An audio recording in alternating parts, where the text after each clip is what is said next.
നഗരത്തിന്റെ അതിവേഗ വികസനത്തിലൂന്നി ഗുരുവായൂർ നഗരസഭയിൽ 366.92 കോടിയുടെ ബജറ്റ്. വൈസ് ചെയർപേഴ്സൺ അനീഷ്മ ഷനോജാണ് ബജറ്റ് അവതരിപ്പിച്ചത്. 366.92 കോടി രൂപ വരവും 362.23 കോടി രൂപ ചെലവും 4.69 കോടി രൂപയുടെ മിച്ചവും പ്രതീക്ഷിക്കുന്ന ബജറ്റാണ് വൈസ് ചെയർപേഴ്സൺ അവതരിപ്പിച്ചത്. സമഗ്ര ദ്രവ മാലിന്യ സംസ്കരണ പാക്കേജ്, നഗരത്തിന്റെ ഇൻഫ്രാസ്ട്രക്ചർ വികസനം എന്നിവയ്ക്കായി 100 കോടി മാറ്റിവെച്ചിട്ടുണ്ട്. കാർബൺ വിമുക്ത ഗുരുവായൂരും ബജറ്റ് വിഭാവനം ചെയ്യുന്നുണ്ട്. ഭിക്ഷാടന വിമുക്ത ഗുരുവായൂരിനായി ഉദയ ഹോം പദ്ധതി 1 കോടി ചെലവിൽ ആവിഷ്കരിച്ചിട്ടുണ്ട്. നിർധന വിഭാഗങ്ങൾക്ക് നഗരസഭാ ശ്മശാനം സൗജന്യമാക്കിയതായി ബജറ്റിൽ പ്രഖ്യാപിച്ചു. നഗരത്തിന്റെയും മറ്റ് പ്രദേശങ്ങളുടെയും സന്തുലിത വികസനം ത്വരിതഗതിയിലാക്കുന്ന പദ്ധതികളാണ് ബജറ്റിലുള്ളതെന്ന് ചെയർമാൻ എം കൃഷ്ണദാസ് പറഞ്ഞു.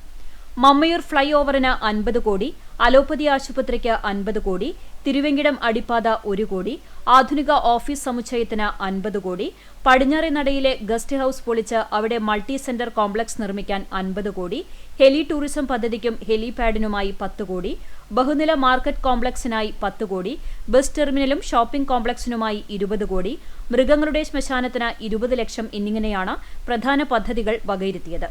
മാലിന്യ സംസ്കരണ രംഗത്തെ വിജയഗാഥ തുടരുന്ന ഘട്ടത്തിൽ പ്രകൃതി സംരക്ഷണ ബദൽ ഉയർത്തിപ്പിടിക്കുന്ന കാർബൺ വിമുക്ത നഗരം, നിർധന വിഭാഗങ്ങൾക്ക് സൗജന്യമായി ക്രിമിറ്റോറിയം, മൃഗങ്ങൾക്കുള്ള ക്രിമിറ്റോറിയം ലഭ്യമാക്കൽ, രാസലഹരി വിമുക്ത ഗുരുവായൂർ, സമഗ്ര ദ്രവ മാലിന്യ സംസ്കരണ പാക്കേജ് എന്നിവയ്ക്കായും തുക വകയിരുത്തിയിട്ടുണ്ട്.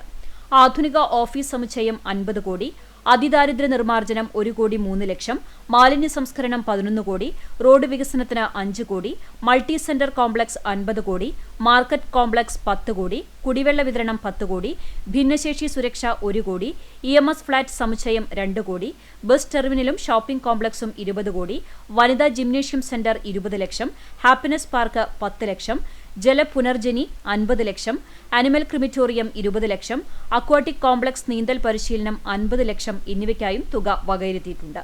ബജറ്റ് ചർച്ച വെള്ളിയാഴ്ച രാവിലെ നടക്കും.